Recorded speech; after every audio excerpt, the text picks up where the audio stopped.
সাবেক, আমি প্রধানমন্ত্রী বলি না। কিসের প্রধানমন্ত্রী? তাকে প্রধানমন্ত্রী বলা যাবে না। বজ্জর, ডাকাত, 18 বছরে যা বেতন নিয়েছ সব ফেরত দিতে হবে। সমস্ত পার্লামেন্ট মেম্বার 8 সালে, 14 সালে, 18 সালে, 24 সালে এই এমপিদেরকে আপনারা সাবেক এমপি বলবেন না। কি বলবেন? বজ্জর, বজ্জর, বজ্জর, মোন্তাজা। একটা জিনিস কি আফার চোখে আমি জিন্দিগিতে পানি দেখি নাই।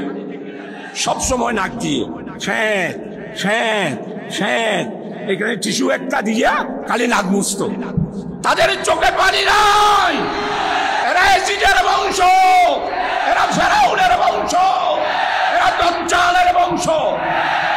চট করে ডুববে, চট করে ধরবো, দইরা পদ্মা নদীতে ডুবাবো, এরপরে কাশিমপুরের কারাগারে গিয়ে ফাঁসির ব্যবস্থা। ওই 72 সালে মরহুম শেখ মুজিব জাতীয়করণের মাধ্যমে আমাদের শ্রমিক অঙ্গনকে সম্পূর্ণরূপে ধ্বংস করেছে আওয়ামী লীগ আর আওয়ামী লীগের নেতা শেখ মুজিব। আজকে প্রধান অতিথি, আপনার কাছে অবশ্যই রিপোর্ট আছে।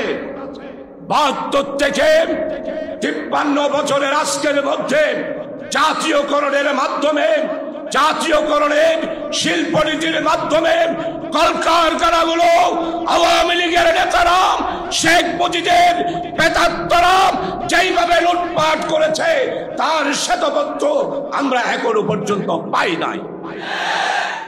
আদমজি বলুন, কে রহমান বলুন, জুটমেন বলুন, আমিন জুটমেন বলুন, সব বিচলুট করেছে এই আওয়ামী লীগেরা, বাকশালীরা। সম্মানিত প্রধান অতিথি, আপনার কাছে অনুরোধ করব, এই শতবেত্রগুলো বের করে বাংলার মানুষকে জানাতে হবে। বেতনের বৈষম্য আশ্চর্য ব্যাপার।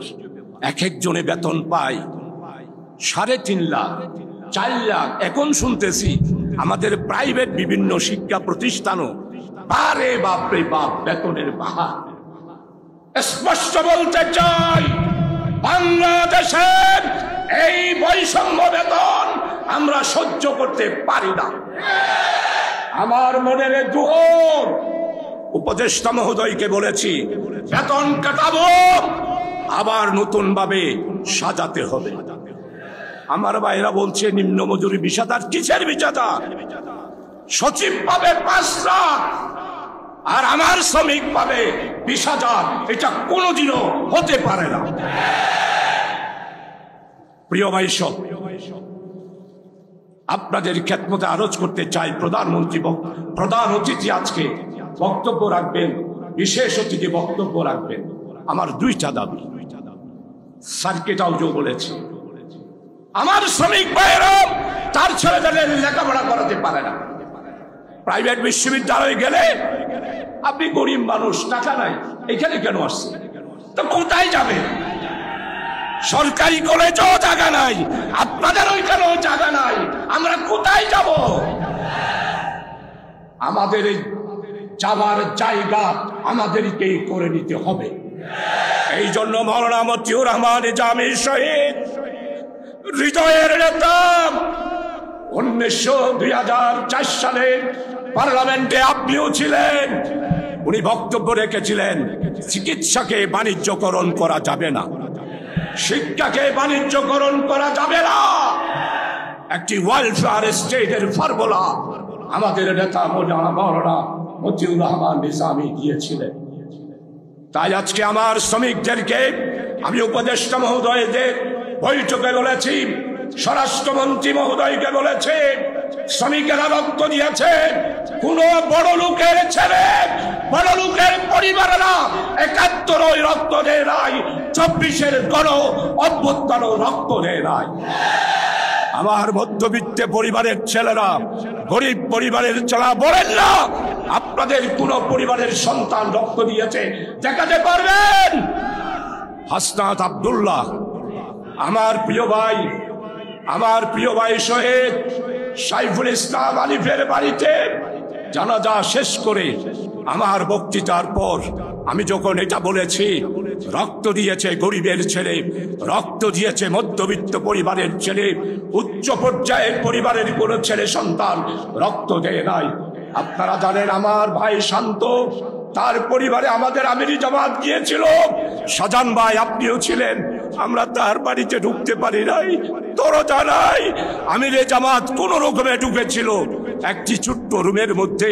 আমার সেই শান্ত অনার্স উপর গড়িয়ে বিএস কলেজের ছাত্র হিসেবে টিউশনি করে লেখাপড়ার খরচ চালাতো, আর মা বাপের পরিবারের খরচ চালাতো। ওই পরিবারেরই সন্তান আমার ফয়সাল শান্ত রক্ত দিল, শাহাদাত বরণ করল। তাই আজকে আমি স্পষ্ট করে বলতে চাই, আমাদের শ্রমিক ভাইদেরকে চিকিৎসার জন্য একটি নির্ধারিত মূল্যে অবশ্যই কার্ড চালু করতে হবে।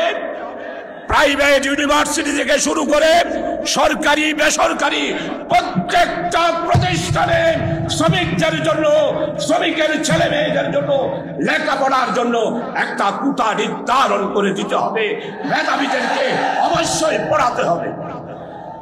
আর আপনারা থাকবেন ফ্ল্যাট বাড়িতে, এক একজনের 2-3টা বিল্ডিং পাইছেন কি চট্টগ্রামে? আপনারা একটা নয়, দুইটা নয়, একটা ফ্ল্যাট নয়, দুইটা ফ্ল্যাট নয়, 15টা ফ্ল্যাট পর্যন্ত আছে।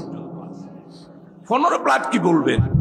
আওয়ামী লীগের আখতারুজ্জামান বাবুর ছেলে ভূমিমন্ত্রী সাইফুজ্জামান, লুঠেরা, দুর্নীতিবাদ, অর্থ পাচারকারী, তার নাকি বিদেশে 265টা ফ্ল্যাট বাড়ি রয়েছে। চিন্তা করতে পারেন সাংবাদিক বন্ধুরা? এগুলো একটু লিখেন, এটা আমি বলতেছি, মারলে মারবে আর কি। আমার প্রিয় ভাই হাসনাত আব্দুল্লাহ আমাকে জড়াই ধরে কেঁদেছে, বলেছে আজকে গরিবের কোনো মর্যাদা নাই, আমরা গরিবের ছেলের কোনো সম্মান নাই। বৈষম্য বিরোধী ছাত্র আন্দোলনের নেতৃবৃন্দের সামনে হলো মৃত্যু, পিছনে জাগার যাওয়া নাই, কথা বলে হু হু করে আমাকে ধরে কেঁদে দিয়েছে। এই বৈষম্য বাংলাদেশে আমরা আর হতে দেব না, দিতে পারি না, সেই যেই হবে হোক না কেন। আসুন, আজকে বাংলাদেশে দ্বন্দ্ব হলো মুক্তবাজার অর্থনীতি আর সোশ্যালিজমের অর্থনীতি।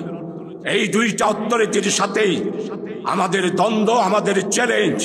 এটার মোকাবেলায় আন্দোলন করার জন্য চট্টগ্রাম মহানগরীতে নতুন যারা আজকে দায়িত্ব এসেছেন, ঘুমাতে পারবেন না, অতীতের মতো হবে না। রাত দিন 24 ঘন্টা উৎফল নেতৃবৃন্দদেরকে নিয়ে বস্তি এলাকায় সংগ্রাম গড়ে তুলব, লড়াই গড়ে তুলব।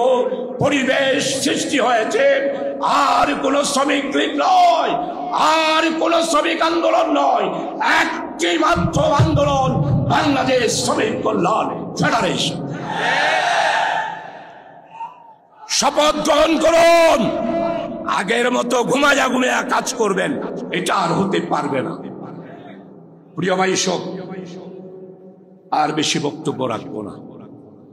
92 লক্ষ লোক ব্যথা, আপনারা সবগুলি ছাঁটাই করছেন, পাইছেন কি?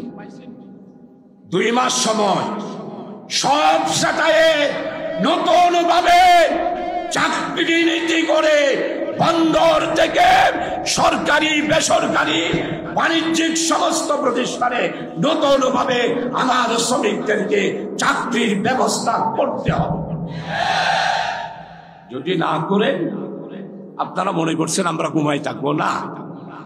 যদি না করেন, ঘোষণা দিচ্ছি, খবরদার, খবর আছে, আপনাদেরকে অতীতে যেইভাবে মিল কারখানা ছেড়ে দিয়ে পালিয়ে গিয়েছে, যেমন আমাদের প্রধানমন্ত্রী 23শে জুন বলেছিল, আমি শেখের বেটি, পালাতে জানি না, পালাবো না।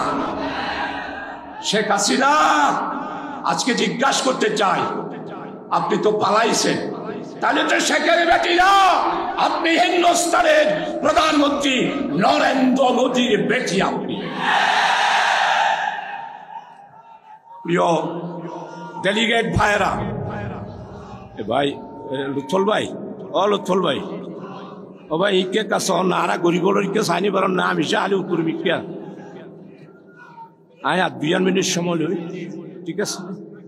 প্রিয় ভাই সব, আপনারা এইখানে অনেকে আছেন, মনে মনে ভাবতেছেন, সাংবাদিক বন্ধুরাও ভাবেন আবার বোধহয় শেখ হাসিনা আওয়ামী লীগ বোধহয় বাংলাদেশে আসবে।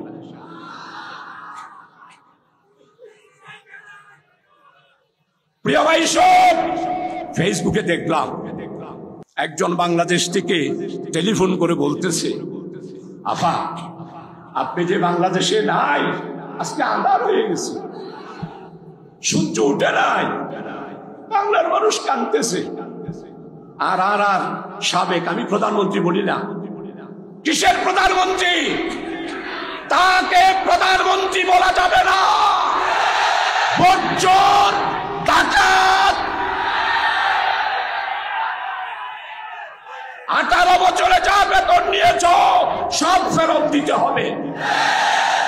সমস্ত পার্লামেন্ট মেম্বার 8 সালে, 14 সালে, 18 সালে, 24 সালে এই এমপিদেরকে আপনারা সাবেক এমপি বলবেন না। কি বলবেন? বজ্জর, বজ্জর, বজ্জর, বজ্জাতা। আমি মাননীয় খনিজ, গ্যাস, বিদ্যুৎ, রেলওয়ে, সেতুমন্ত্রী ফজল কবির খানকে সার্কিট হাউসে বলেছি, উনি এককালে 70 সালে সাতকানিয়ায় গিয়েছিল, পরিচয় হয়ে গেছে। আমি বললাম, সম্মানিত উপদেষ্টা, এমপিরা একদিনও 15 বছরে জাতির জন্য বক্তব্য রাখে নাই। তাদের বক্তব্য কি? 1000 বছরের শ্রেষ্ঠ বাঙালি, 1000 বছরের মানবতাবাদী তাদের নেত্রী। শুধু এই ক্যানভাসেই করেছে, জাতির জন্য কিছু করে নাই। এই জন্য বেতন ভাতা সবকিছু উদ্ধার করার জন্য দুদুকে মামলা সাবমিট করুন। এমনি বেতন নিয়ে যাবে। অন্যান্য প্রতিষ্ঠানের গুলো ইনশাআল্লাহ বলতেছি, উপদেষ্টার সাথে সম্পর্ক তো আল্লাহর মেহরবানি হয়েছে। 2 লাখ টাকা বেতন, 2.5 লাখ টাকা বেতন, এগুলো আর বাংলাদেশে হবে না। প্রিয় ভাই সব, আসুন, এইদিকে বলতেছে আফা, আর ওইদিকে আফা ফুলতেছে। একটা জিনিস কি, আফার চোখে আমি জিন্দিগিতে পানি দেখি নাই, সবসময় নাক দিয়ে শ্যাঁত শ্যাঁত শ্যাঁত, এখানে টিস্যু একটা দিয়া খালি নাক মুছতো। তাদের চোখে পানি নাই। এরা এজিদের বংশ, এরা ফেরাউনের বংশ, এরা দাজ্জালের বংশ। চোখের বাণী করতে গেছে, চোখের বাণী তো আল্লাহর রহমত। উর্দুতে কথা আছে না, কলবে জাকের দে মুঝে আও রোনওয়ালি আঁখো দে। তাদের চোখে পানি থাকবে না, তারা দাজ্জাল। আর ওই দিক থেকে বলতেছে, তোমরা চিন্তা করো না, আমি একদম বর্ডারের কাছাকাছি আছি, যেই কোনো সময় ছট করে ঢুকে পড়বো। শেখ হাসিনা, আপনি ছট করে ঢুকে যাবেন, আর আমার শ্রমিক বন্ধু, শ্রমিক কল্যাণ ফেডারেশন, জামাত শিবির, বাংলাদেশের 18 কোটি মানুষ, আপনি ডুববেন আর আমরা চেয়ে থাকবো না। আপনি ফট করে ছট করে ঢুকবেন, ফট করে ধরবো, দইরা পদ্মা নদীতে ডুবাবো, এরপরে কাশিমপুরের কারাগারে গিয়ে ফাঁসির ব্যবস্থা। আসুন, আগামী দিনে বৈষম্য, ইনসাফ, বৈষম্যহীন, ইনসাফ, ন্যায় ভিত্তিক, সুখী, সমৃদ্ধিশালী উন্নয়ন করে একটি ইসলামী কল্যাণময় রাষ্ট্র কায়েম করার জন্য আজকের কাউন্সিলের ডেলিগেট ভাইদেরকে, বোনদেরকে অবিরাম সংগ্রাম, অবিরাম লড়াই, দাওয়াতি কাজ, ঘরে ঘরে দাওয়াতি কাজ করে আগামী দিনের বিপ্লবের জন্য তৈরি থাকার আহ্বান রেখে আপনাদের সবার কাছে দোয়া আছে। আমার বক্তব্য এখানে শেষ করছি। আল্লাহ হাফেজ। ওয়া মা তৌফিক ইল্লা বিল্লাহ। আসসালামু আলাইকুম।